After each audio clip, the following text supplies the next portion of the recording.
donde solemos juntarnos profesionales de larga trayectoria para que cuenten un poquito sus experiencias de vida, sus proyectos, su vida profesional. Y hoy tenemos el gusto de tener con nosotros a Federico Ast. Ahora voy a pasar a presentarlo, no me quiero olvidar de nada, si me olvidé de algo me corrigen.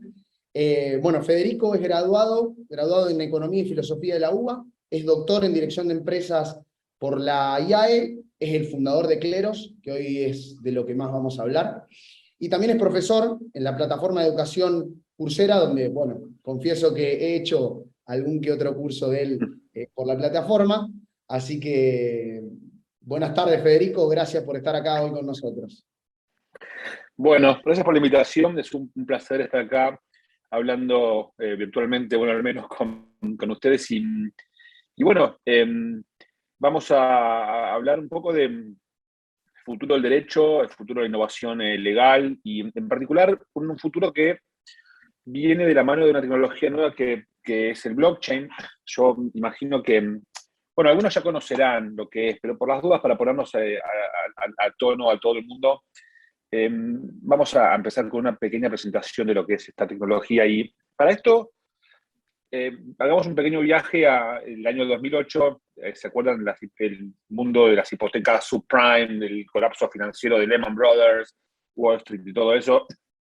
En aquel contexto de derrumbe económico, bueno, mundial, una persona o grupo o quién sabe qué cosa, bajo el nombre de Satoshi Nakamoto, publica un paper donde propone una moneda digital llamada Bitcoin, a la que define como un sistema de dinero virtual entre pares, electrónico.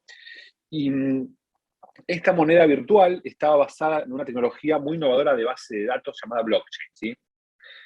Entonces, mucha gente explica el blockchain a través de criptografía y conceptos avanzados de teoría de juegos, pero para mí es más práctico y más fácil de entender conceptualmente, al menos con un viaje imaginario a esta isla que ven en pantalla.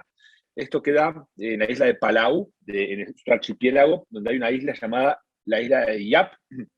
Esto queda entre Australia y Polinesia, más o menos, ahí en el medio del Pacífico. Y acá hay una tribu llamada los Yaps, que son una tribu que, bueno, tiene una curiosidad muy interesante, que es que en vez de monedas y billetes, como tenemos nosotros, ellos tienen como su dinero estos pedazos de piedra enormes que pesan hasta 4 toneladas o 5 toneladas, con este agujero en el medio, con medio forma de dona.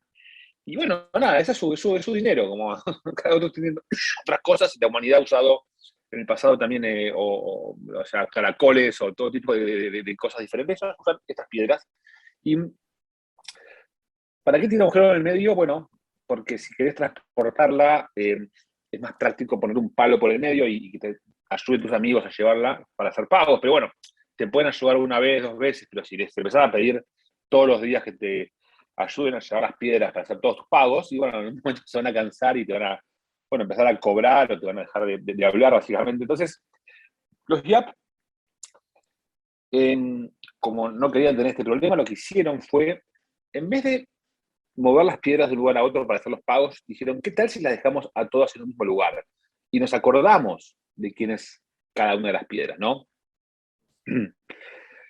Y esto, claro, se enfrentó a otro problema, que es, bueno, ¿y ahora cómo sabemos de quiénes son las piedras? Y una alternativa que evaluaron fue designar a un miembro de la tribu como el responsable de acordarse de quién era la propiedad de las piedras. Y bueno, cada vez que alguien quiere hacer un pago, le consulta y él les dice, y rápidamente esta solución la descartaron, porque ¿qué riesgos tenía? Bueno, podía esta persona olvidarse, se podía morir, podía corromperse, o si tenía un poco de olfato comercial, lo que podía haber hecho es, bueno, decirles, miren, desde hoy, si quieren que le diga quién es la piedra, bueno, van a tener que pagarme un 10% de comisión por cada pago que quieran hacer, ¿no? Entonces, como los GAP no querían poner la propiedad de este registro monetario en manos de una sola persona, lo que dijeron es, vamos a poner esta propiedad en manos de todos los miembros de la tribu. Entonces todos tenían la responsabilidad de acordarse de quién es cada piedra desde el momento en que la piedra fue tallada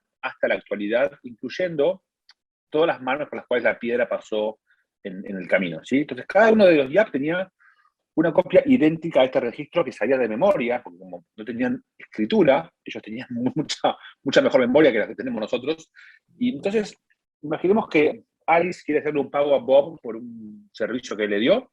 Entonces, ella reunía a la tribu en la playa y les decía, señores, la piedra que está en la palmera del fondo en la playa pasa de Alice a Bob. Y como todos los demás presenciaron este anuncio, en su cabeza actualizan la base de datos y ahora todos saben que hay una piedra menos en la cuenta de Alice y una piedra más en la cuenta de Bob, ¿sí? Ahora si Alice quiere pagarle con esta piedra a otro YAP y hace el anuncio, todos le van a decir, no, usted no puede hacer este pago porque esta piedra ya no le pertenece, o sea, ya no puede más transferirla. Entonces, si ustedes reemplazan estas cabezas de los hombrecitos por computadoras, que reemplazan estas piedras RAID por un activo digital llamado Bitcoin o criptoactivo en general, esta es la base fundamental de lo que es el blockchain, ¿sí? Es una red en la cual hay una serie de nodos que cada uno tiene una copia idéntica de la cantidad de activos monetarios que hay en cada una de las cuentas, y si alguien quiere hacer un pago a otro, tiene una llave privada, que es una especie de password de tu home banking, que puedes usar para firmar transacciones con los fondos de tu cuenta. Entonces, cuando vos firmás una transacción y anunciás a quién le vas a hacer un pago, tu computadora, o sea, tu nodo, le anuncia a la red pública, miren, señores, voy a mover una moneda de la cuenta esta a la cuenta esta, como estos anuncios se hacen en público, todas las demás computadoras actualizan la base de datos y ahora todos saben que hay una unidad menos de moneda en la cuenta A y una unidad más en la cuenta B, ¿sí? Entonces, el Bitcoin y el cripto en general es conocido y se hizo conocido al comienzo por la, esta faceta de poder hacer pagos y las aplicaciones financieras, ¿no?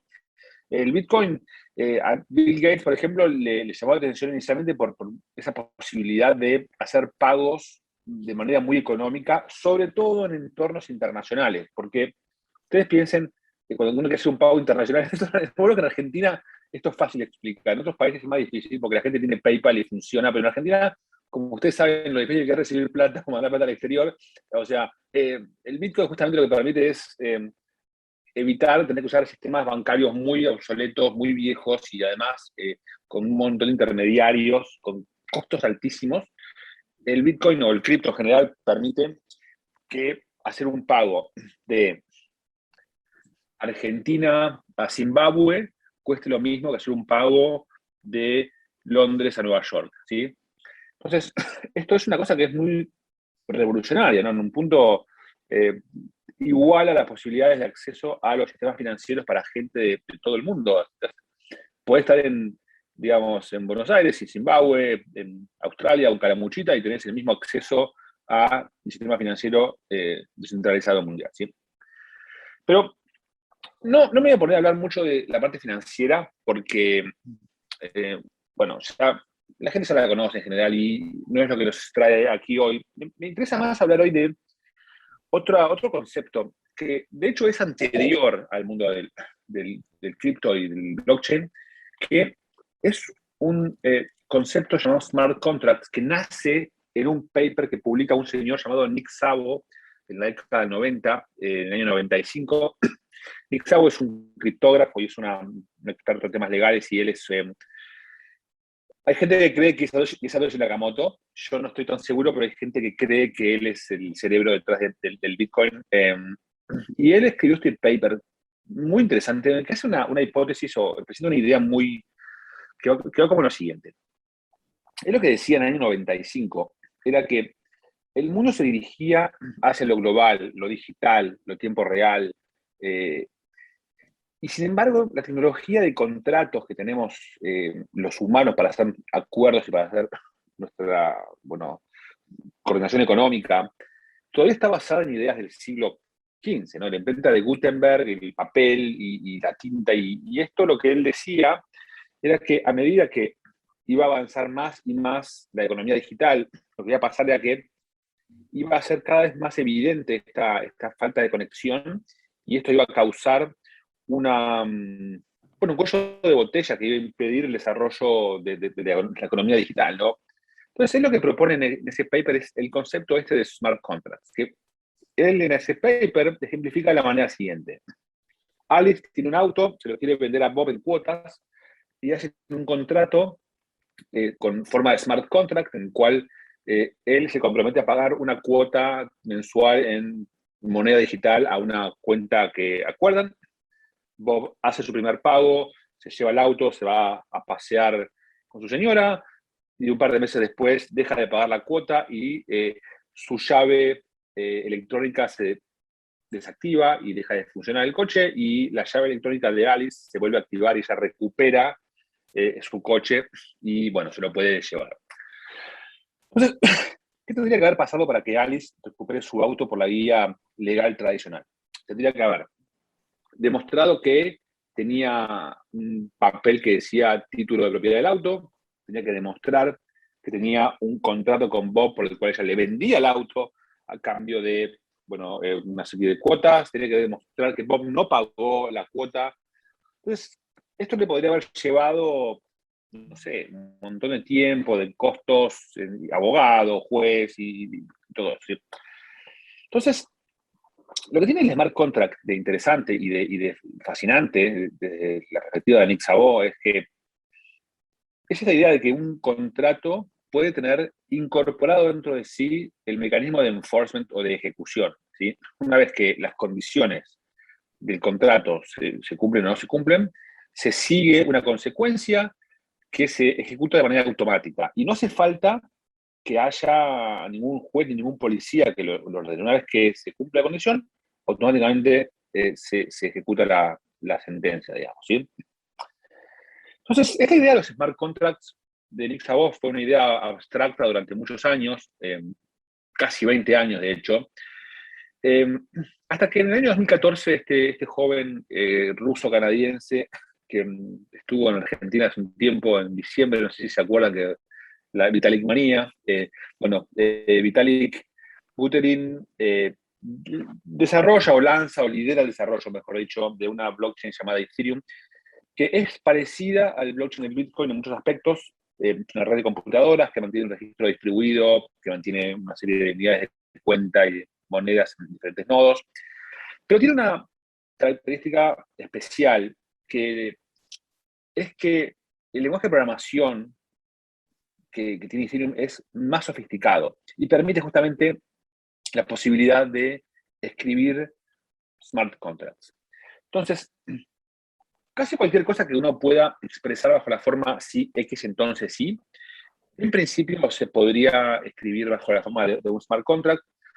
Ejemplo típico es un seguro de vuelo, en el cual se establece que si el vuelo llega con una demora mayor a los 20 minutos, entonces el pasajero recibe un reembolso del 20% del valor de su pasaje, ¿no? Y esto se hace de manera automática, se ejecuta inmediatamente sin tener que ir al customer service, sin ir a la aerolínea, sin ir a un abogado, sin ir al regulador, sin ir a un juez, nada. Cuando se cumple la condición estipulada en el código de smart contract, automáticamente se sigue el pago que estaba previsto dentro de esa misma lógica de negocio. Bien, ¿alguna duda por ahora? Venimos bárbaro. Sí, clarísimo. Clarísimo. Aprovecho, Federico, para decirles que si quieren hacer alguna pregunta, la pueden escribir en el chat. Así no te interrumpen. Gracias, Ana, me había olvidado de eso. Bueno, seguimos entonces. Entonces, hasta ahora una introducción a lo que es el Bitcoin, el blockchain y los smart contracts en apenas 15 minutos. Es casi una charla TED de smart contracts. Ahora vamos a empezar a meternos en lo que es Kleros. Y para esto, Kleros es el primer proyecto dentro de una nueva disciplina que se llama justicia descentralizada. Está construida con 4 grandes pilares. El primero es el arbitraje internacional, que como saben los que son abogados, ¿verdad?, que son la mayoría, es una práctica de resolver disputas que está basada en, bueno, es muy vieja, viene de la Edad Media, de la Antigüedad y todo, el ex mercatoria y todo eso, pero en su vertiente moderna está basada en esta convención de Nueva York de la década del 50, en la cual se establece en el marco de la ONU. Acuérdense, en ese momento es posguerra, auge del comercio internacional, la economía se está recuperando, nacen las multinacionales que crecen mundialmente, y en este momento empiezan a surgir disputas mundiales, ¿sí? Y en este contexto, empiezan a surgir necesidades de resolver este tipo de disputas, y la ONU organiza esta conferencia para, digamos, ver cómo se podría establecer un mecanismo transnacional de resolución de conflictos. Y esta convención lo que establece es que los laudos arbitrales a los que se llegue en contratos por arbitraje van a ser, en principio, ejecutables en todos los países que son parte de la convención, ¿sí? Y esto se hizo en una época en la cual lo que se estaba pensando y lo que estaba buscando resolver eran disputas en entornos de inversión internacional, no sé, petróleo sobre todo, y también disputas vinculadas con el comercio de gran escala, barcos, containers y todo eso, ¿sí?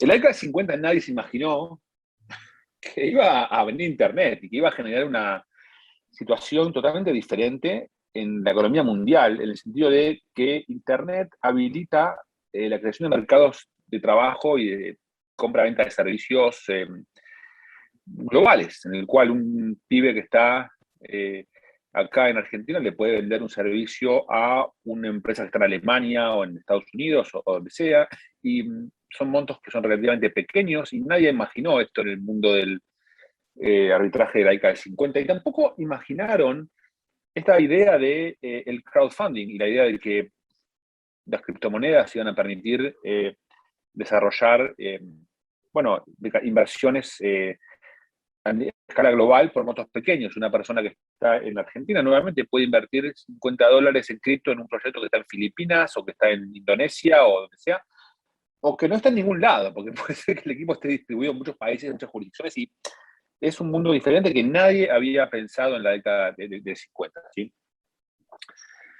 La segunda gran vertiente es el ODR o Online Distributed Solution, que no es del todo nuevo, bueno, de hecho no es para nada nuevo. Las primeras ideas de aplicar Internet en la justicia o en temas legales viene de la década del 90, porque aparece Internet, aparece la web, se hace masiva y obviamente los abogados empiezan a pensar, bueno, ¿qué tal si hacemos juicios online? ¿Sí?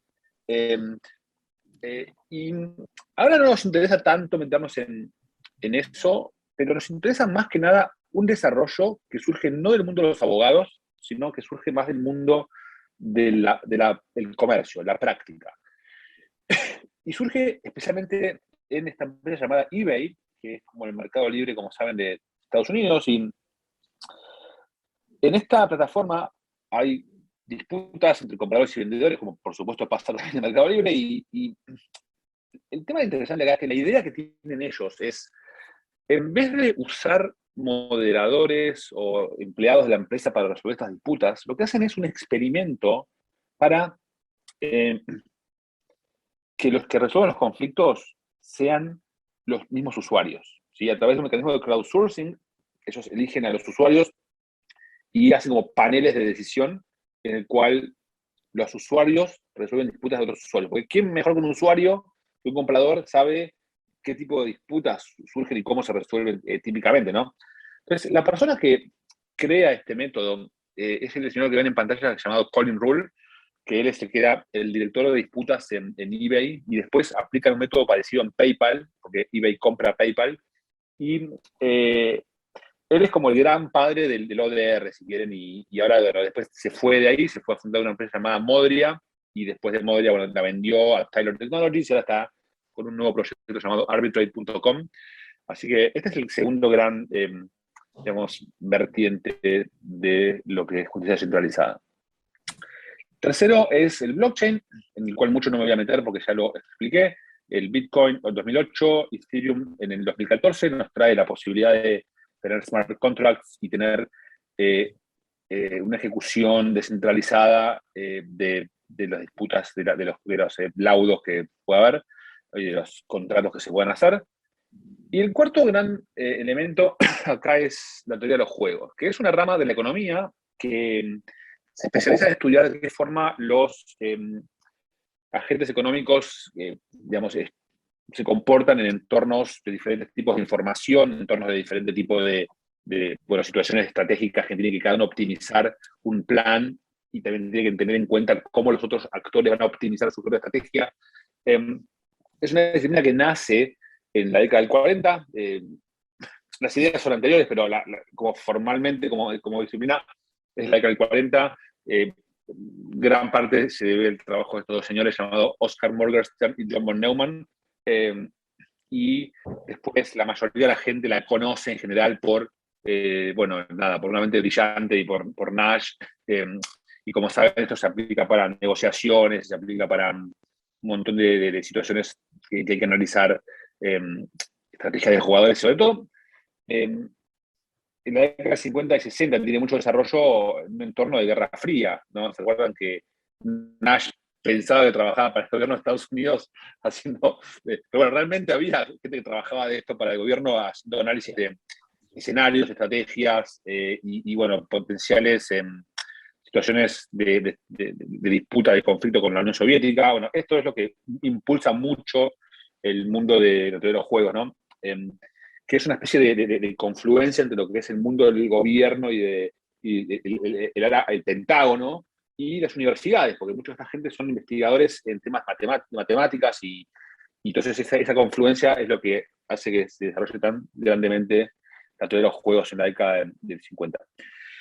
Y la teoría de los juegos tiene como una especie de subrama que se llama diseño de mecanismos. El diseño de mecanismos se trata de cómo uno puede encontrar formas de hacer que los agentes de un sistema se comporten de la manera que uno quiera para producir los resultados deseados digamos, en entornos de subastas, entornos de... Esto se usa mucho en situaciones en las cuales tenés que definir cuál es la mejor forma de subastar dominios de Internet, cómo es la mejor forma de subastar espacios de publicidad en Google o espectro radioeléctrico. Hay como que va a haber agentes que van a querer abusar del sistema y vos querés hacer un sistema que evite que haya abusos, ¿no?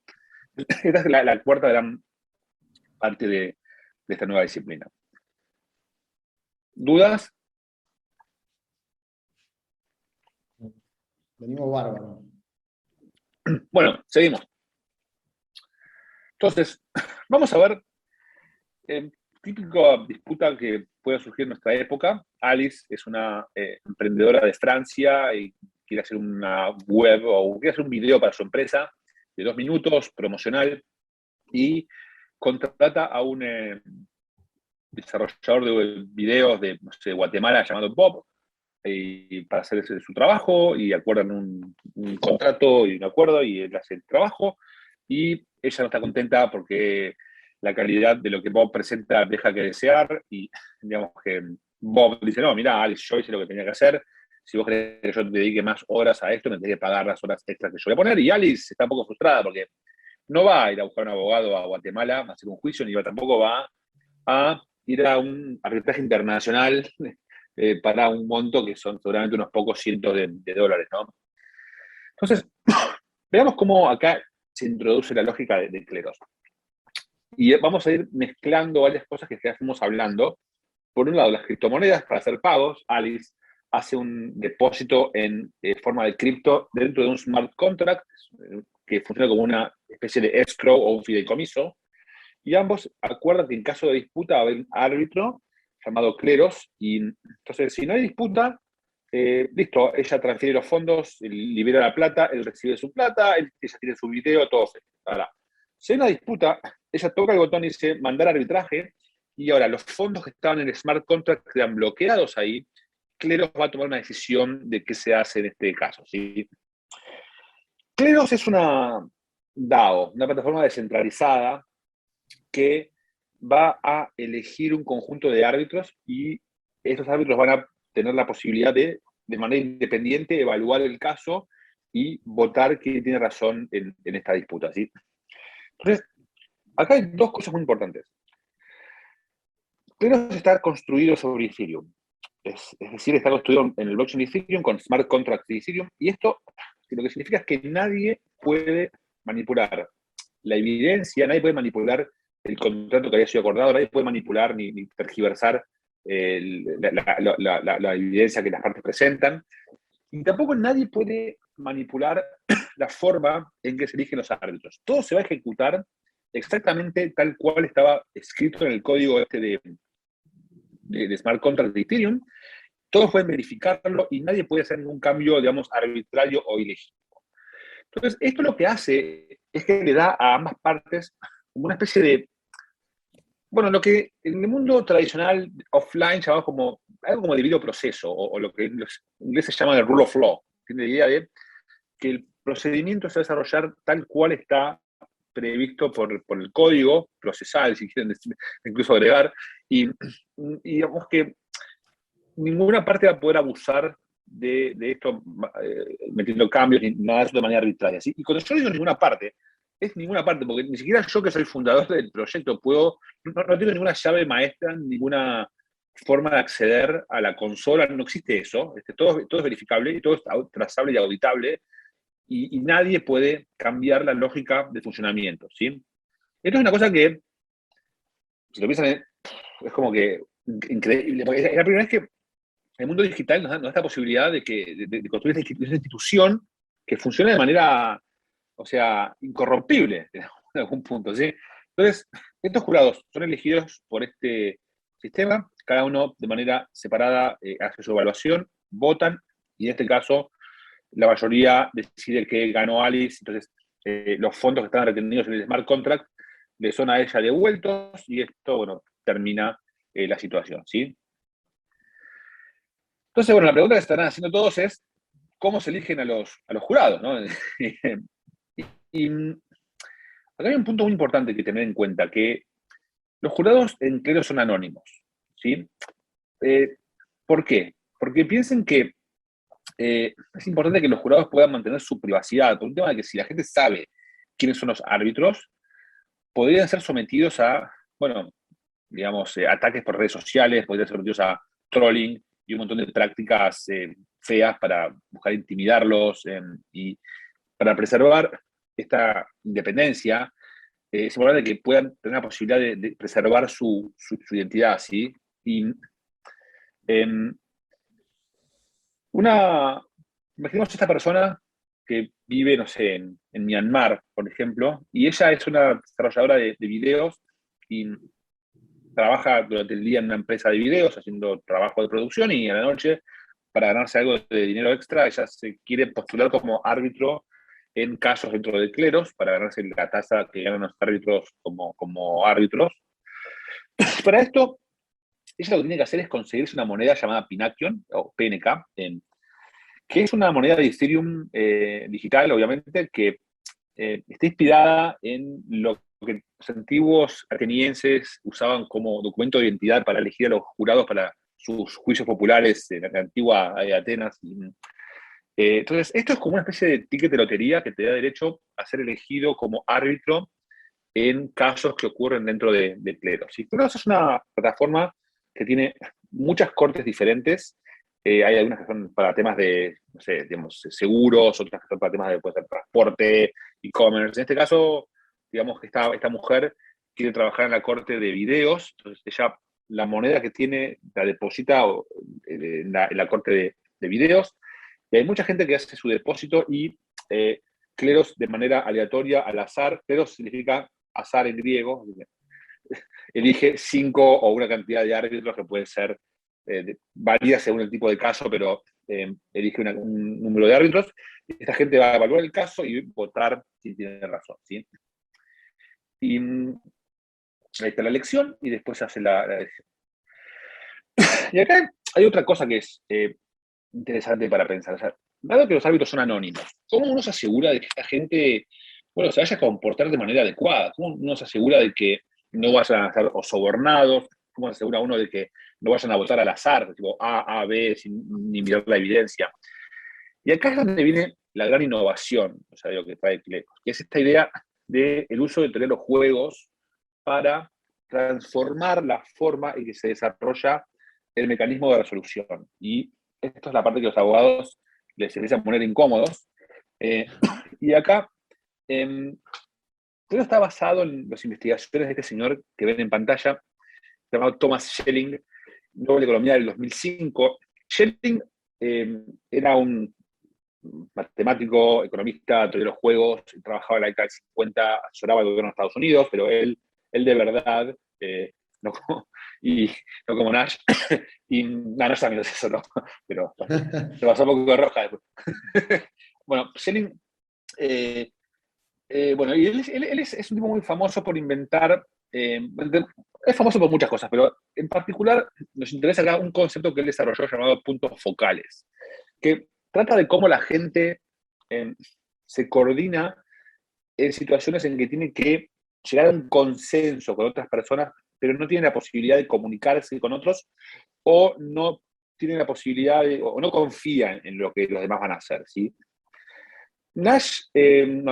Schelling, él enseñaba en la década del 50 en Nueva York, en NYU, y él siempre él hacía un experimento con sus alumnos, en los cuales él los hacía una experiencia que decía, bueno, ustedes tienen que, le decía a los alumnos, ustedes tienen que encontrarse mañana en algún lugar de Nueva York, a alguna hora, pero no pueden comunicar, no pueden decirse dónde ni cuándo. Tienen que, digamos, coordinarse, tienen que coincidir en un lugar. Y bueno, él encontró que empíricamente, cuando planteaba este ejercicio a dos neoyorquinos de aquella época, ellos se coordinaban para encontrarse a ver si alguno sabe. Lo que ya vieron mi charla, no lo digan, dejen que los demás, a ver si lo puedan decir ellos. ¿Alguien sabe dónde? Lo leí del white paper, así que también. Claro. No, los que leyeron el white paper no. No podemos.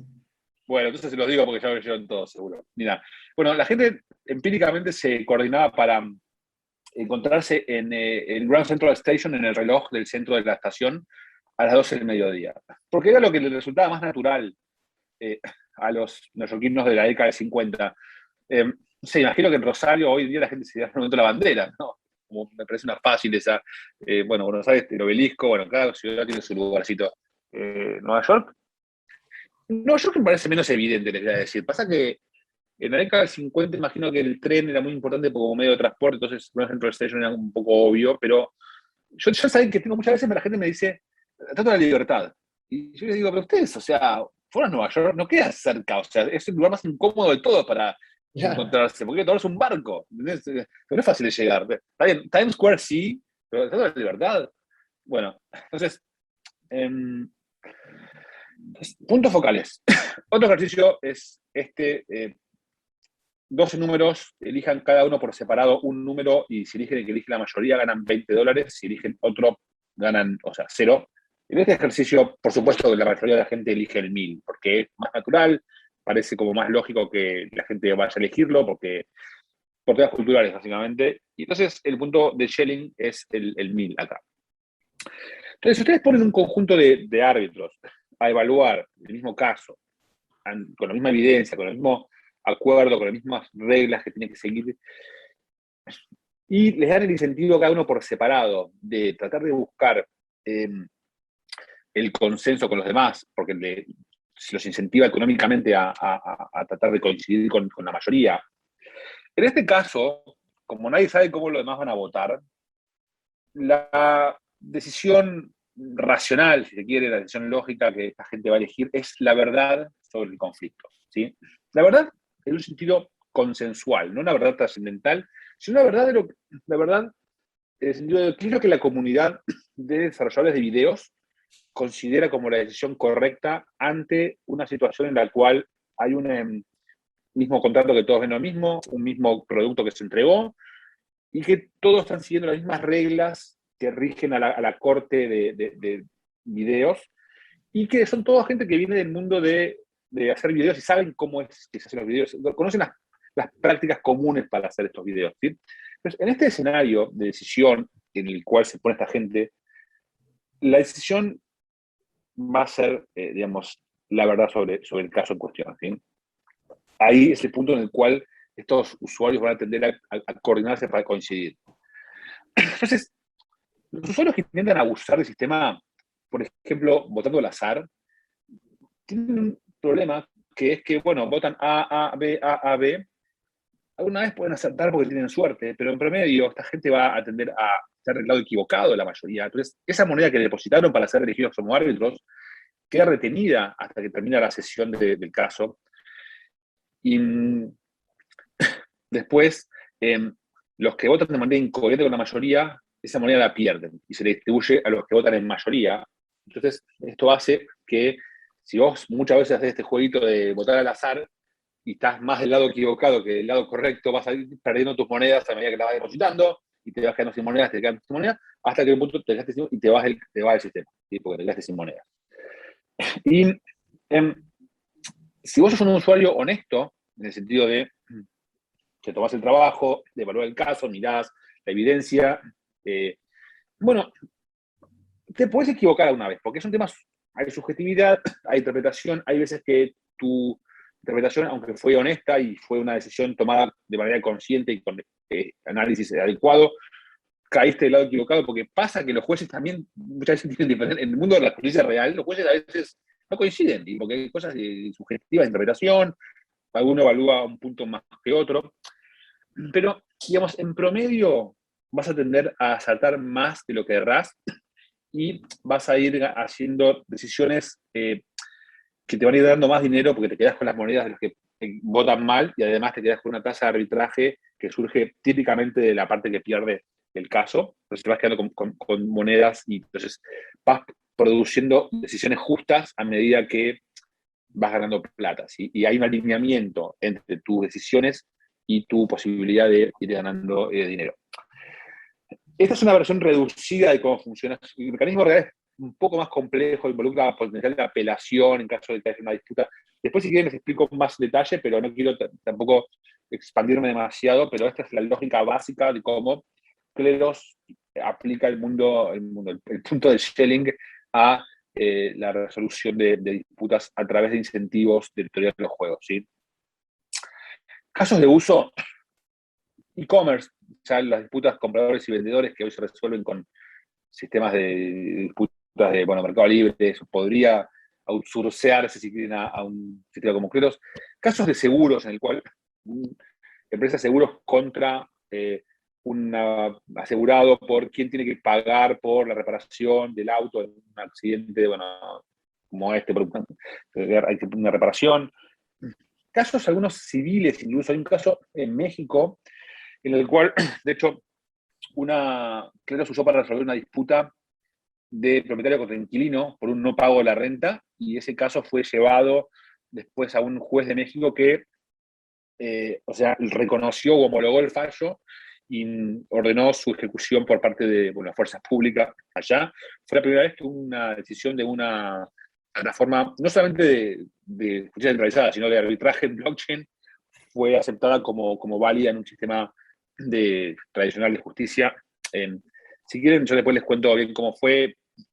Se hizo en un entorno específico en el cual había cierta cláusula de arbitraje específica que se estiró de tal forma que iba a ser válida. Fue desarrollado por un abogado mexicano llamado Mauricio Virués. Si alguien quiere hacer algo parecido en Argentina, encantado de discutirlo un poco más después.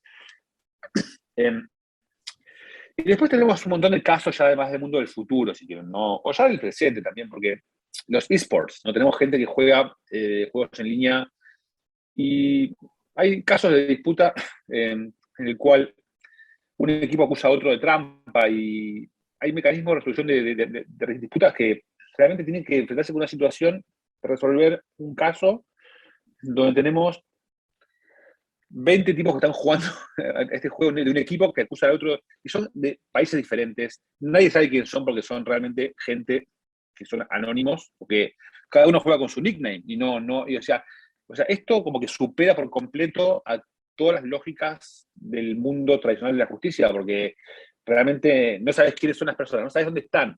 Si lo pudieses averiguar, están capaz en Nigeria, el otro está en Indonesia, el otro está en Argentina, y cómo se hace para coordinar todo este mecanismo. Entonces, eso es una actividad económica o social que ya es nativa de la época de Internet. No puede resolverse de otra forma que no sea a través de un mecanismo que también sea nativo de de la época de Internet, porque la jurisdicción es digital por naturaleza.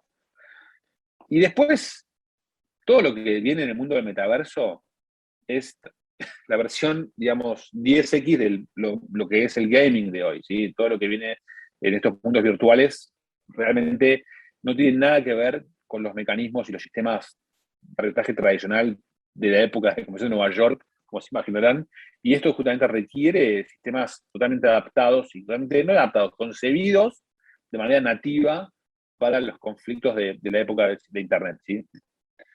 Entonces, ¿por qué Cleros tiene un sistema tan extraño, si quieren, de resolución, que justamente a los abogados les resulta muy, muy incómodo? Porque ya hay métodos de resolución en línea eh, que vienen de hace tiempo, que son en el fondo como mini juicios por Zoom, ¿sí? En el cual hay un árbitro que hace una audiencia virtual en el cual las partes dicen sus argumentos y después el árbitro decide. Y esto es obviamente más eficiente que ir a una sala de audiencias, pero es un 20, 30% más eficiente. Cleros, al usar un mecanismo tan extraño, tan diferente, si bien de resolución y tan innovador, eh, tiene la posibilidad de ser 10x más eficiente, ¿sí? Y resolver el caso en un tiempo que es impensable para los sistemas tradicionales y con la transparencia que le asegura el mundo del blockchain, ¿no? Si quiere una metáfora, es como que los sistemas tradicionales de ODR, o sea, la justicia tradicional es como las enciclopedias británicas. Los métodos de ODR son como Encarta, para los que tienen algunos años y saben que es Encarta. Y, digamos, Cleros es un poco como Wikipedia, ¿no? En el sentido de que Encarta era como la británica, porque era una versión digital de la británica, ¿no? Era un editor que agarraba un grupo de autores para hacer una enciclopedia. O sea, era un formato diferente para una vieja práctica. Wikipedia fue lo que trajo la innovación radical. ¿Por qué? Porque confiaba en la comunidad para escribir artículos, y la gente decía, es una locura hacer esto. ¿Cómo van a poner en manos de cualquiera de Internet la posibilidad de escribir la enciclopedia? Es una cosa que nunca va a funcionar. Pero Wikipedia lo que entendió es que si ustedes hacen el mecanismo correcto y los incentivos están en el lugar correcto, funciona. Wikipedia nos demostró eso a todos, porque, bueno, ya nadie usa la británica y tampoco nadie usa Encarta, o sea, todos usamos Wikipedia. Entonces, creo que es un poco algo parecido a esto, ¿sí? Y en el futuro, lo que nosotros creemos que va a pasar es que la resolución de disputas va a estar dividida en tres grandes como sectores. Los casos más objetivos, más simples y típicamente de valores más bajos, van a ser resueltos por seguramente algoritmos tipo machine learning de manera automatizada por completo, sin ningún humano, porque es lo más eficiente que se puede hacer. Si se puede hacer algo de manera automatizada, hágase así, todo bien. Cleros va a estar en un lugar en el cual son disputas que todavía son de montos en general pequeños, pero que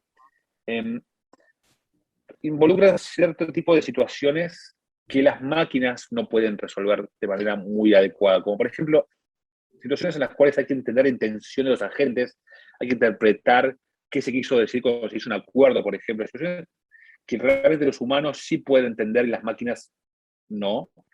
Gran parte de esto va a estar vinculado con la forma que la gente actúa en redes sociales. Y hay mucho de moderar contenidos, ¿no? Que Facebook, a pesar de que han invertido millones y millones de dólares en buscar mejorar sus sistemas de machine learning para automatizar los moderar contenidos, no lo consiguen, porque las máquinas hay cosas que todavía no pueden hacer y seguramente nunca pueden hacerlo. En situaciones digamos, de acoso online, ¿no? Muchas situaciones así requieren humanos para entenderse, ¿sí? Entonces, este va a ser, creemos, el campo más de la justicia descentralizada y Cleros dentro de esto. Y después, casos más complejos, de mayores montos, que involucran a múltiples partes. Esto seguramente va a seguir siendo resuelto por mecanismos más tradicionales, ¿sí? Como ODR tradicional, con abogados, razonamiento legal. Esos casos no van a ser resueltos ni por métodos automáticos ni por métodos de crowdsourcing tipo Cleros. Entonces, ya para ir cerrando, esta nueva, digamos, corriente, este nuevo campo de justicia centralizada, está basado en tres grandes pilares, tres grandes características. blockchain como garantía de transparencia y un sistema de, digamos, derecho digital con rule of law, en el cual las partes pueden tener la certeza de que todo se desarrolla como estaba previsto en el código. La idea está de los pares, como gente que resuelve los conflictos, ¿no? La idea del P2P y de las comunidades, como los entornos en los cuales ocurre esta resolución. Y también un sistema de incentivos muy diferente de los que estamos acostumbrados, de los que se conocen como incentivos criptoeconómicos, que es, bueno, estos sistemas de alinear las decisiones de los usuarios con su interés económico y con la justicia en el caso de P2P. Esto es lo que estamos trabajando nosotros y va a ser una parte muy importante de lo que se viene acá en el futuro de la justicia. Así que les agradezco mucho por la atención, así que bueno, quedo disponible para las preguntas que puedan tener.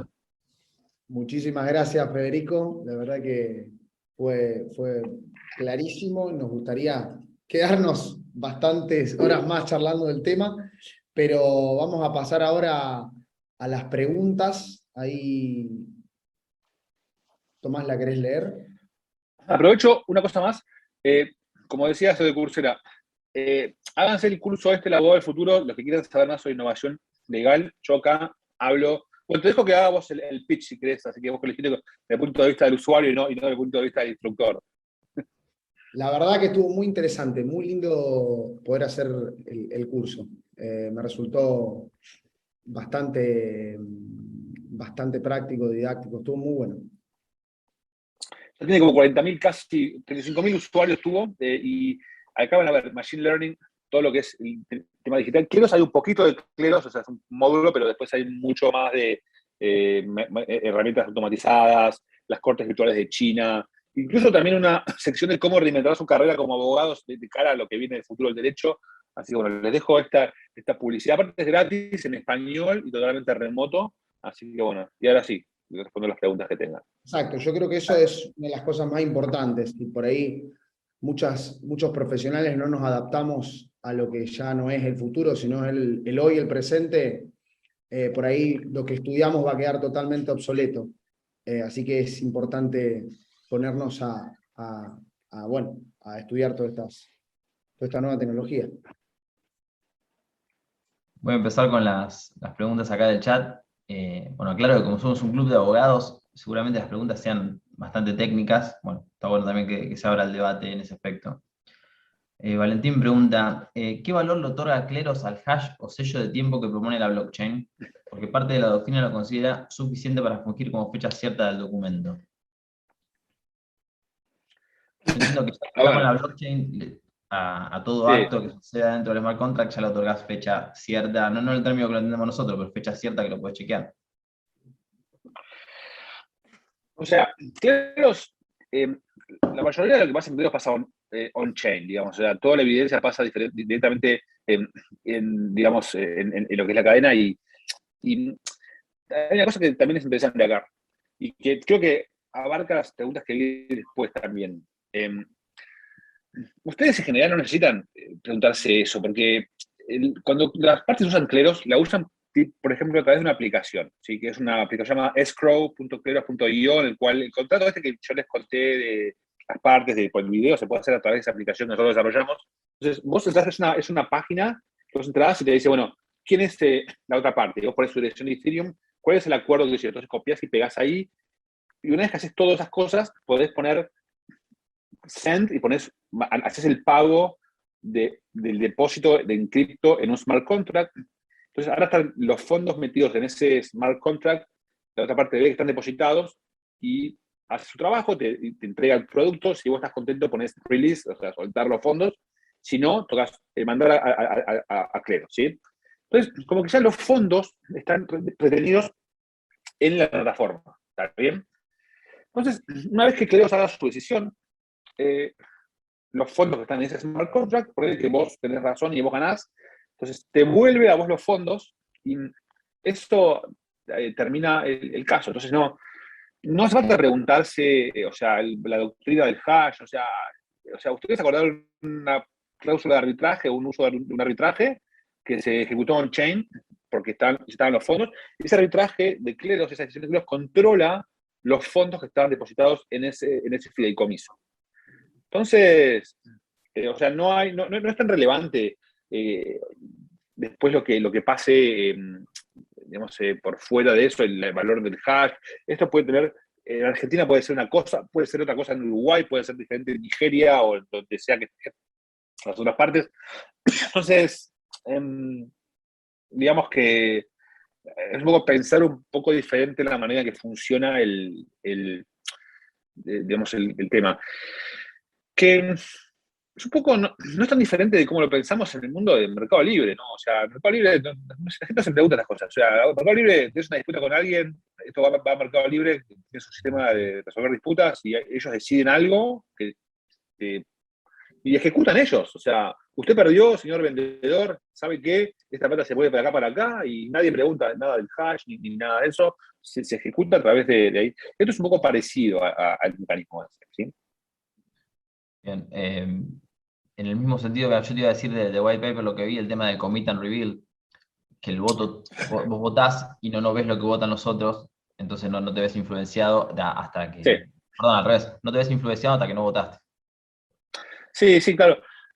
Digamos, eso pasa, claro, uno diría, si el blockchain las cosas son públicas, entonces vos podrías ver cómo votan los demás, entonces en vez de vos mirar el caso, ves cómo votaron los demás, entonces vas a votar como los demás. Eso se podría hacer, pero hay dos defensas contra esto. Primero, Teos tiene un sistema de apelaciones. Entonces, a vos tu incentivo no viene de estar de acuerdo con los otros jurados de tu ronda. Tu incentivo viene de estar de acuerdo con la decisión de los jurados de la última ronda que tome la decisión sobre el caso. Si somos 3 jurados, hay 2 que votaron ya sí, y yo voto también sí porque ya vi que votaron eso. Bueno, pero la ronda siguiente después, la decisión es no, yo pierdo mi plata. ¿Sí? Entonces, y yo no sé cómo van a votar los demás en la ronda siguiente, porque esa gente todavía no fue elegida. Y entonces, esto es un sistema que funciona para defensa de cleros de todos. Cada jurado de cleros, el incentivo que tiene en Crowdhack no es pensar cómo van a votar los otros jurados de su ronda. Esta pregunta me hacen siempre. Sino es cómo votaría potencialmente un jurado último o un jurado de 511 jurados, que es el caso máximo de jurados que pueden tener un caso de cleros, si fuese apelado. Entonces, hay 3 jurados. Si gana la parte A, la parte B cree que es injusto, apela, va a haber 7 jurados, siempre es el doble más 1. 7 jurados, después va a haber 15, después va a haber 31, después va a haber 63, hasta 511. Entonces, si yo soy jurado de la ronda 1, yo tengo que pensar, para optimizar mi estrategia, cómo van a decidir potencialmente los 511 jurados en caso de que sean convocados para decidir. 511 jurados, en el caso del video que estábamos viendo antes, se puede considerar una muestra lo bastante representativa de qué es lo que la, digamos, comunidad de desarrolladores de videos considera como la decisión correcta en el caso en cuestión, ¿sí? Entonces, es más complejo de como yo lo expliqué antes, pero tampoco va a ser demasiado largo. Entonces, Commit and Reveal no siempre hace falta porque igual tenés ese tema de que, aunque vos puedas ver el voto, vos no podés ver el voto futuro que van a hacer los jurados de la ronda potencialmente siguiente a la tuya, porque no existe todavía. Ahora bien, dicho esto, Commit and Reveal es un tema en el que vos podés entrar a la plataforma, comprometés tu voto y después lo liberás al final de... Lo que hace es que el voto quede oculto, y lo cual es mejor, por supuesto, pero no es la única defensa que tiene Cleros. Pero sí, o sea, así funciona el Commit and Reveal. Igual, yo que fui jurado también, lo que noté es que para nosotros que somos abogados, es como medio antiintuitivo en muchas cosas, como por ejemplo podés ser jurado, votar que no y apelar. Y haber votado en mayoría en la primera y vos estar convencido y apelar y poder también volver a salir jurado en segunda instancia. Como que tiene muchas cosas que son antiintuitivas, pero que después en la práctica funcionan. Por eso yo lo que les digo en general a los abogados es que lo prueben y que lo vean ellos, porque a los abogados les resulta extraño todo esto. Y es extraño, porque justamente uno de los principios básicos en los cuales se construye el sistema de justicia es que las partes nunca van a ser jurados en su propio caso, digamos que las partes son las únicas que pueden decidir si un caso se apela o no se apela, ¿no? Esto es totalmente diferente. Acá cualquiera puede apelar un caso de otras personas si cree que la decisión no fue la correcta o por el motivo que sea. Entonces, la mejor forma de experimentar esto es experimentándolo, porque lo que yo puedo contar los va a convencer hasta un punto, no los va a convencer hasta realmente creérselo de verdad. Por eso les incentivo a que ustedes mismos lo vean. Federico, y Federico, con el tema... no, preguntabas, Ana. no, a mí me parece muy interesante abordar la cuestión de cuál pensás que va a ser la recepción desde el punto de vista del sistema tradicional, o sea, la ejecución final por la justicia, ¿no? Porque nos estamos manejando, obviamente, por fuera de lo que es el derecho procesal, de alguna forma, o sea, si bien es la realidad. Sí, pero, digamos, esto es lo que siempre hizo el arbitraje, en el fondo. El arbitraje, la idea inicial del arbitraje fue siempre hacer un procedimiento acordado por las partes de resolución, en el cual las partes consideran que esto es mejor que otro tipo de resolución porque es más eficiente, más barato, más rápido de lo que las partes consideren. Acá lo que está basado siempre es la autonomía de las partes. Acá creo que es un sistema de arbitraje en el cual todas las partes tienen que acordar el uso de cleros, ya sea directa o indirectamente. ¿Sí? Directamente, si es el caso que yo contaba el video, en el cual las partes saben que está cleros, o en otros casos la aceptación viene más del lado de tipo como uno acepta el mecanismo de resolución de Mercado Libre a través del uso de la plataforma, digamos, de manera indirecta. Si usted usa Mercado Libre, usted se somete automáticamente a los mecanismos de resolución que tiene Mercado Libre para... Entonces, digamos que Kleros no inventó el arbitraje, Kleros lo que hace es traer un método de arbitraje que es diferente, pero hay muchos otros. O sea, también podríamos decir esto sobre la resolución automatizada con Machine Learning. También es diferente que lo que es la justicia y no es que compiten. O sea, cada uno, como les mostraba en ese grafiquito, cada uno trata de apuntar a un caso diferente. Y la verdad, yo no usaría Kleros para un sistema tipo penal. Como que no está pensado. Está pensado para cosas comerciales, está pensado. Son cosas comerciales aparte de relativa cuantía menor y de relativa simplicidad, más bien binario, no tampoco casos demasiado, digamos, grandes, tipo petróleo. Es como que son casos que son muy complejos y no creo que sea una buena forma de usar Kleros. Lo que sí Kleros puede hacer, y que es muy flexible. Entonces, ustedes lo que pueden hacer es, por ejemplo, y esto lo vemos mucho en árbitros que vienen del mundo de la construcción o del petróleo. Ya hay mecanismos de resolución, para la construcción son casos muy grandes, en general, no sé, construcción de un estadio y hay una demora. Entonces, ya hay un mecanismo de arbitraje y Kleros se puede usar como una especie de perito experto para verificar alguna cosa fáctica de la calidad de la construcción o de no sé, los materiales o lo que a ustedes se les ocurra, como una pequeña parte dentro de un caso que va a ser resuelto con un mecanismo de arbitraje más convencional, ¿sí? Pero se confía en Kleros para resolver, para que ambas partes acuerdan que Kleros decida cosas que son más bien periciales. Entonces, es una cosa muy flexible y realmente el objetivo es más que nada tratar los casos que no son interesantes para la justicia tradicional porque son internacionales, son globales, son partes, son anónimas. Conoces un tipo en un servidor de Discord o en Reddit, acá yo veo que me preguntan en Reddit, y lo contratás, y no sabes quién es. ¿Y cómo haces para hacer un juicio si hay un problema después? La única forma que tenés de acordar con la persona esta es a través de un mecanismo como un smart contract y algún mecanismo como Kleros como respaldo, porque son gente que no sabes quiénes son anónimos, no sabes dónde van a carta de documento, digamos, si llega a pasar algo. Entonces, digamos que está pensado para un mundo en el cual pasamos cada vez más tiempo en Telegram, que pasamos cada vez más tiempo digamos, en Discord y en un montón de lugares, sí, online. Entonces, De todas maneras, ya sí. el caso de México viene a ser como una especie de transición, ¿no? Entre lo tradicional y la blockchain. Porque mezcla Sí, dos arbitrajes. el caso de México lo que tiene es que, o sea, la blockchain tiene un defecto muy grande. O sea, la blockchain y el arbitraje de blockchain, sea Kleros u otro, tiene la ventaja de que se autoejecuta el laudo porque el dinero está retenido en un smart contract. Pero bueno, el caso de México era sobre un desalojo, o sea, era sobre un alquiler que alguien no pagó. El smart contract no puede, o sea, ejecutar cosas en el mundo real, físico.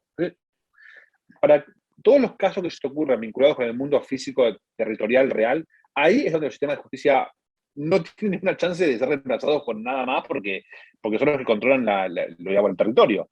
Entonces, ahí hacía falta que un juez acepte la decisión de cleros y que mande un policía a hacer un desalojo. Entonces, eso nunca va a ser hecho por un smart contract. ¿Tá? Y el caso de México fue interesante porque nos mostró en qué contexto una decisión de cleros puede ser aceptada como válida en un tribunal tradicional. Fue así. Las partes tenían un contrato de alquiler que tenía una cláusula de arbitraje que designaba a un árbitro tradicional que lo instruía a ese árbitro a hacer, en caso de disputa, usar cleros para la resolución de la sustancia del asunto. Entonces, ocurre el caso y le escriben las partes al árbitro este que estaba designado en el contrato.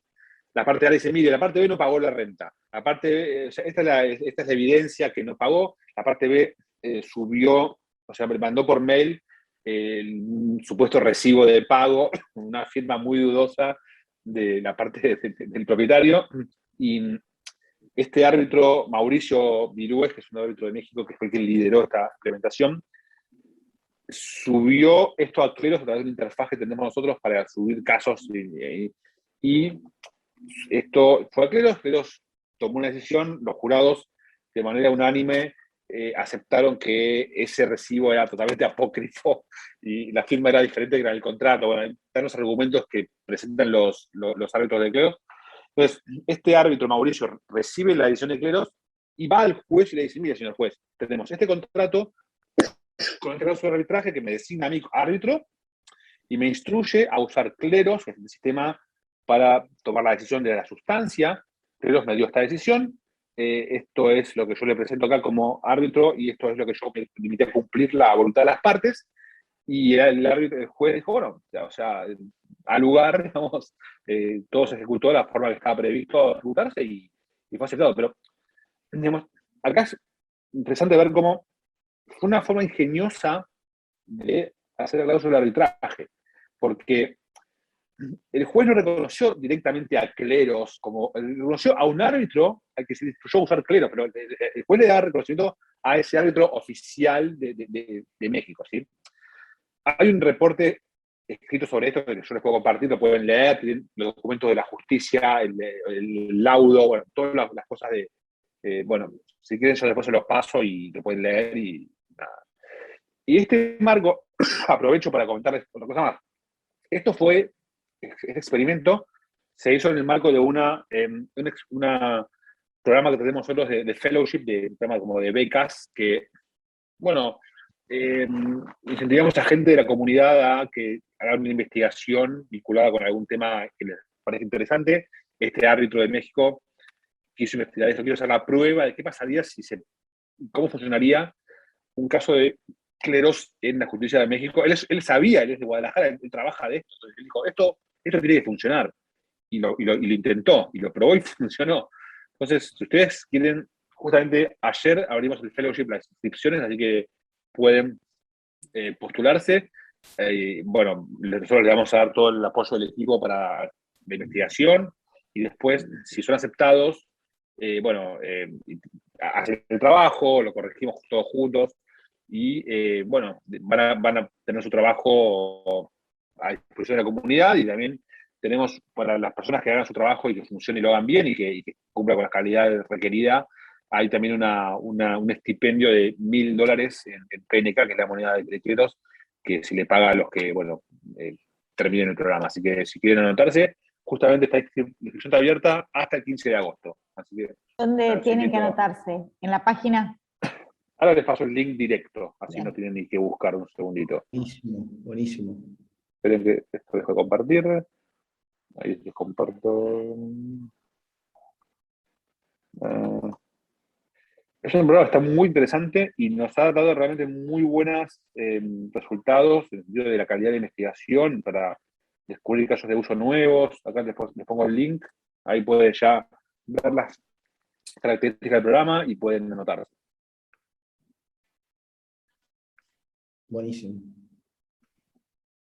Buenísimo. Y siguiendo, Federico, con la aplicación, claro, vos explicaste lo de México, el propio árbitro decidió la utilización de Cleros, pero también podríamos ponerlo directamente como una cláusula en el contrato, podría estar en los términos y condiciones, por ejemplo, de una, Sí, como dijiste, un mercado libre, y hasta me podría someter después si todas las partes están de acuerdo. No sé cuál es lo más normal en Cleros. todas esas pueden. Lo más normal es que esté la plata retenida ahí y que sea ya casos del mundo cripto, que ya todo el enforcement se hace por smart contract, pero todo puede funcionar. Puede funcionar lo de México que funcionó, que con ese tipo de cláusula. Hay gente haciendo este experimento en otros países ahora, tenemos, por ejemplo, uno en España, gente haciendo esto en Guatemala, eh, hay gente en Honduras, bueno, hay varias personas en diferentes lugares. Y, y después la otra es sí, o sea, si las dos partes, después del surgimiento del conflicto, tienen todavía la voluntad de someterse a Cleros como arbitraje, lo pueden hacer. Cleros en el fondo es un sistema de decisión neutral que tiene un montón de casos de uso diferentes. Y yo acá ni me metí a hablar de los casos de curación, que son los casos que de hecho son los más populares ahora, que son casos que se puede ver como el compliance, se puede usar Cleros para verificar si un criptoactivo cumple con las normas para ser aceptado en un exchange y si no es una estafa, si hay casos de uso vinculados con eso.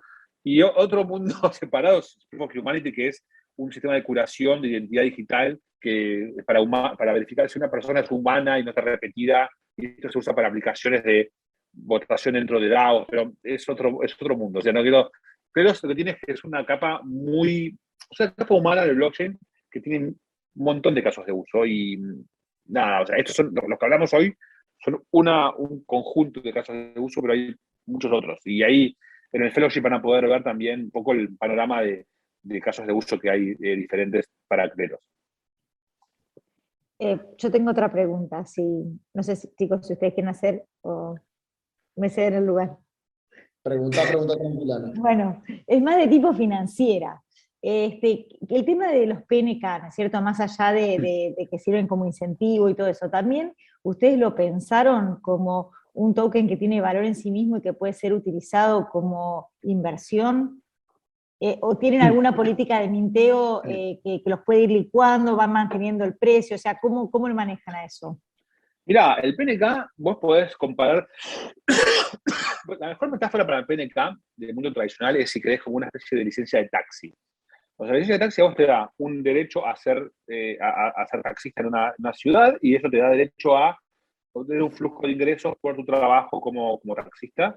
Y además, como te da este derecho a un flujo de ingresos, esta licencia tiene un valor de mercado que se puede comprar y se puede vender. ¿Sí? Entonces, un poco el PNK es parecido. Te da derecho a ser parte de esta red de arbitraje en el cual poder resolver casos. Pero hay un Pones la control plata. por parte de Cleros, porque digamos, o sea, ahora por ejemplo veo que Cleros está creciendo en la cantidad de árbitros. En mi Sí. opinión, en mi humilde opinión, creo que tiene muchísimo potencial y que cuando despegue va a tener muchos árbitros que utilizarán, muchos jurados que utilizarán esto como Sí. una salida laboral y Sí. entiendo que el PNK debería subir, pero digo, Claro. ¿ustedes van a seguir emitiendo? O sea, ¿cómo se maneja eso? Mirá, o sea, nosotros en el comienzo del proyecto, cuando empezamos hace 5 años ya, nosotros habíamos definido que la cantidad de PNK final que iba a haber era 1.000 millones, ¿no? Después, la verdad es que se emitieron menos todavía que eso, se emitieron 700 y algo millones, y no hay intención de emitir más por ahora, pero en el fondo la comunidad misma es la que puede definir cuánto se van a emitir. La comunidad, a través del sistema de governance, de votación, digamos, de online, puede decidir si quieren que se emitan más, pueden ser más de los 1.000 millones. O sea, lo que tiene la comunidad también es que hay incentivos. La gente que vota es gente que tiene PNK, y el PNK te da derecho a votar en las elecciones. Entonces, la gente que tiene muchos PNK no siempre estaría de acuerdo con emitir más, porque podría. Pero en el fondo, bueno, es una cosa que depende de cómo la comunidad quiere resolver la situación y cómo traer más jurados o no.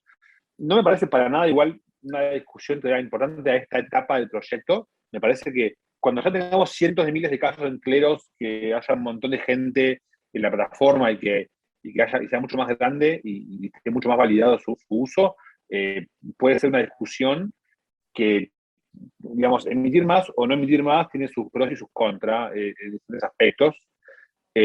Pero, digamos, que no es para nada una cosa que sea relevante a esta fase del proyecto todavía. No tratarlo ahora, pero sí uno puede verlo como un inversor temprano porque tiene un buen precio y un proyecto con potencial. Mirá, o sea, como inversor temprano te digo, yo no doy consejos de inversión porque claro, el PNK no es un activo financiero, es un token, pero digamos, toda la gente que está invirtiendo, si creen que el proyecto tiene potencial, que los que trabajamos en esto creemos que tiene, estamos tempranísimo todavía. O sea, sea cual sea la decisión de mi empleo que se tome en el futuro, si ustedes apuestan ahora y, digamos, son unos early adopters todavía, ¿no? Están tipo en Bitcoin en el año 2000, no sé, 2011 capaz, te diría. Entonces, digamos, pero bueno, es como todo, todas las apuestas de alto riesgo también tienen grandes retornos, pero también tienen altos riesgos. Entonces, hay mil cosas que pueden salir mal, que nosotros tenemos un equipo bastante fuerte para evitar todos estos riesgos, pero bueno, así son los negocios. Pero sí, después, bueno, cada cual tiene que después hacer su evaluación de los potenciales que ve en el proyecto y, bueno, esos riesgos y tomar su decisión como corresponde. Bueno, creo que, no sé si... Federico. ¿Hay alguna otra pregunta más que quieran hacer? Yo me quedé con el tema de Proof of Humanity. Se utiliza Cleros, obviamente, para saber si, bueno, la identidad de la persona. Y viceversa, ¿no? O sea, para que Cleros se asegure la identidad de los jueces.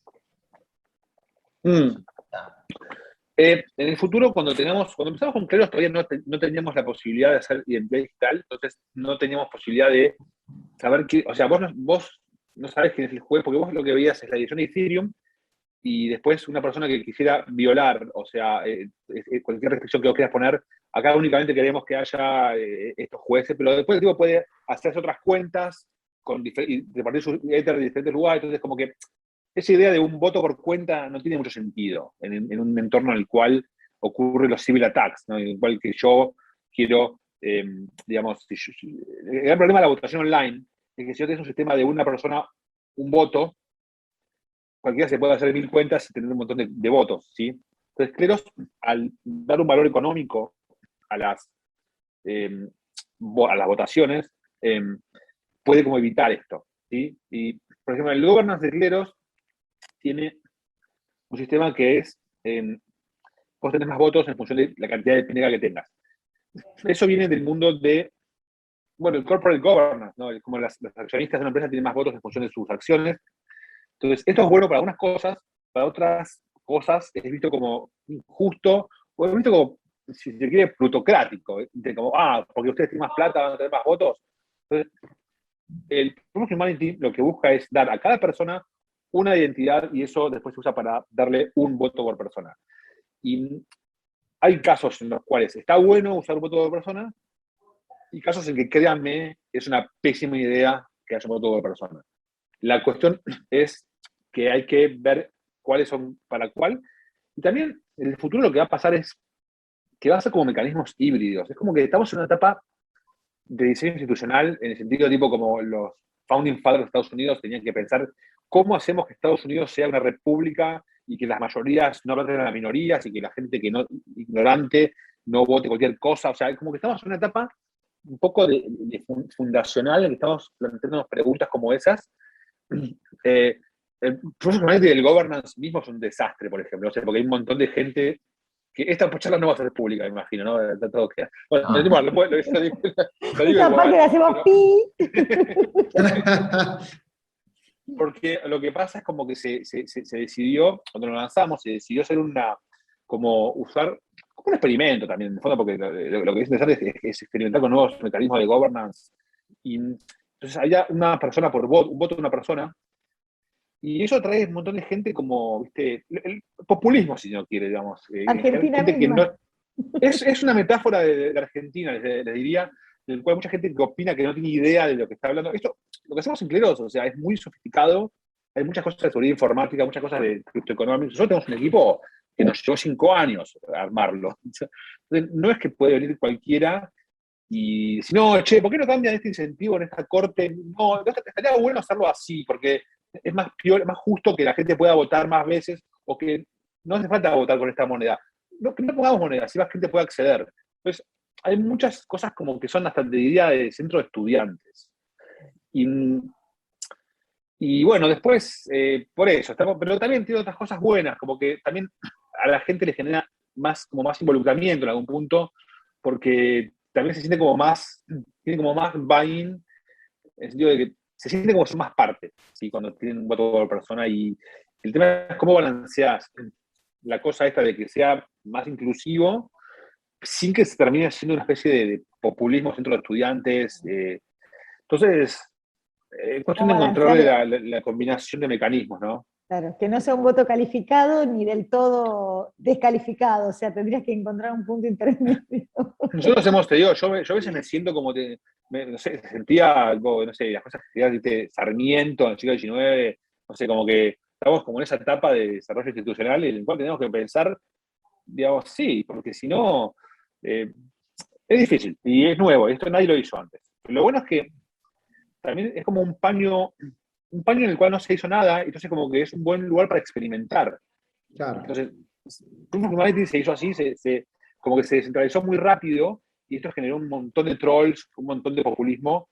Entonces, si haces la decisión opuesta y nunca descentralizás, entonces tenés otra situación en la cual te transformás un poco en una empresa tradicional y no en una comunidad de gente que lleva. Entonces, es como que un balance que hay que buscar encontrarlo, que todavía no encontramos, pero bueno, lo encontraremos en algún momento seguro. Como todo lo nuevo, hará un péndulo hasta que finalmente encuentre el punto de equilibrio.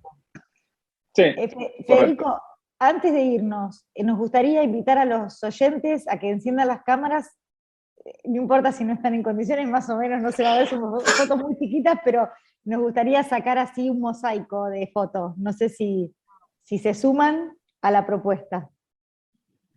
¿Quién la saca, chicos? ¿Alguno de ustedes? Yo la saco. Gracias por encender la cámara. Federico, te aprovecho por preguntarte la última. Dentro de esa idoneidad que decías, vi que las cortes tienen como requisitos, hay una sola que está en español, por ejemplo. ¿Eso lo revisan ustedes? ¿Es un... La comunidad, o sea, formalmente la DAO, o sea, el protocolo, crea las cortes, como la comunidad vota por la creación de cortes. Todavía en esta etapa está como muy influido por nosotros, y porque es complicado. Cada vez que haces una corte nueva tenés que hacer la policy, o sea, las reglas de la corte, cómo tienen que los jurados votar. Si están mal definidas las votaciones, hay un montón de problemas de las reglas.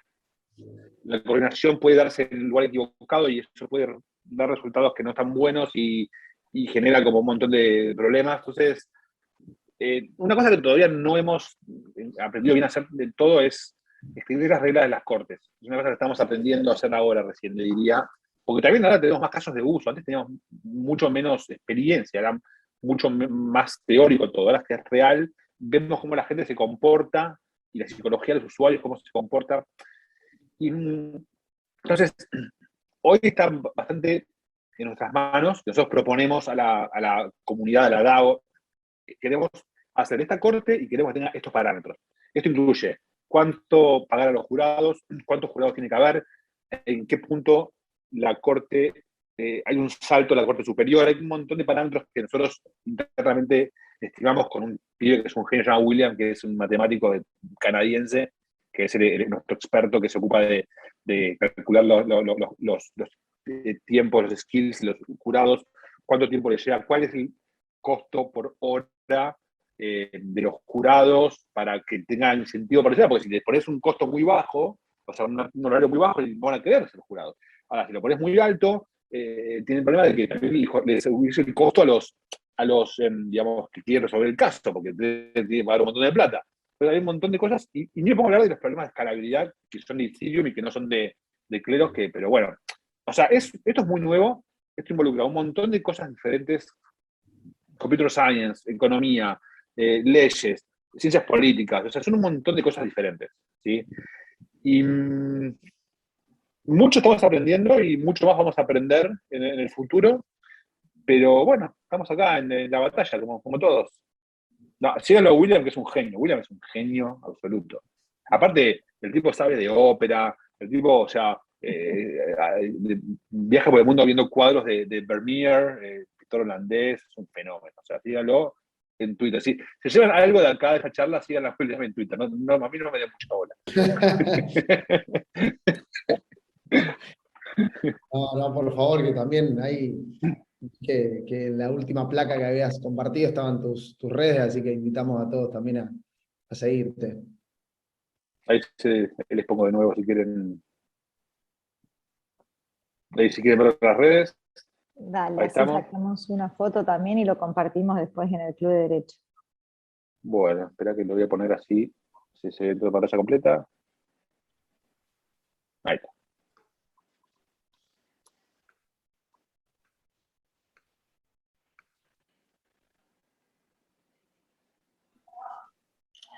Ahí estamos. Bueno. Ahí pasé un par de los links al chat.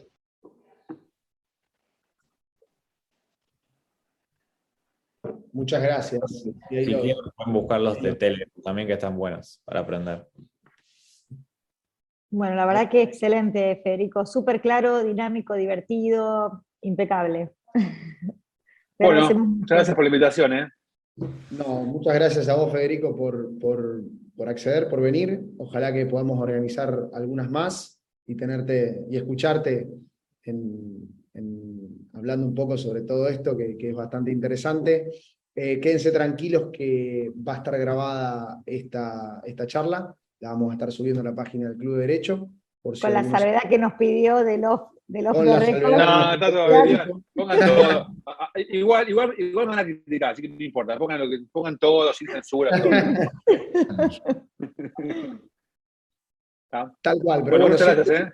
siempre critican a los que hacen, a los que no hacen, o sea que Ladran Sancho. Exacto. Siempre digo eso yo. tal cual, tal cual. Bueno, muchísimas gracias a todos y en especial a vos, Federico. Bueno, Hasta un Hasta la gusto. próxima. Muchas gracias. Hasta la Nos próxima. vemos. Gracias. Chau, chau. Chau, chau. Y gracias buenas a todos los que concurrieron.